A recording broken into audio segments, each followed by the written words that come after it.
אז המורה לתנ"ך בגבעתי, המורה ללשון מודיעין, השכן מלמעלה קבלן עבודות, אבל חודש כבר במילואים.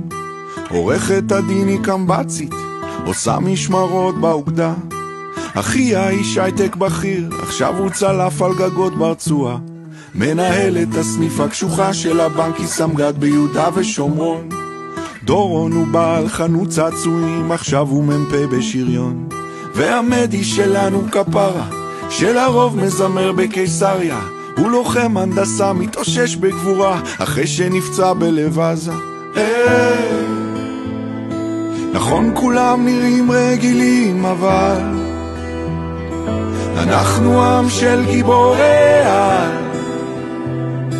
לכל אחד תמיד מסתתר חייל, מוכן להציל את העולם.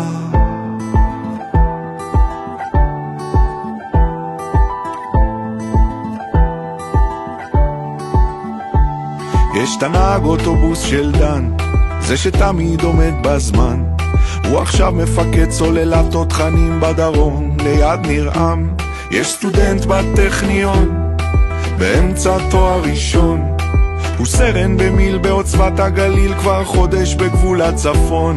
יש פה דוגמנית פרמדיקית, יש פה חשמלאי שהוא מגיסט, יש את יוני נגן סקסופון מחונן שהוא קודם כל מטכליסט. יש לכולם ארוני סטאר או ארגז גדול מאובזר, יש פה סט של מדים וגלימת מילואים, מוכנות תמיד לאתגר. נכון כולם נראים רגילים, אבל אנחנו עם של גיבורי על, בכל אחד תמיד מסתתר חייל, מוכן להציל את העולם.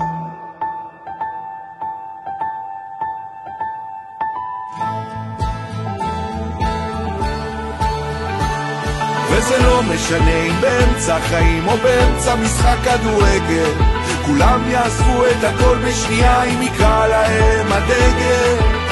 פה זה לא יקום מקביל, לא מציאות של מרוול, זה הסיפור שלנו, עם ישראל, זה הסיפור שלנו.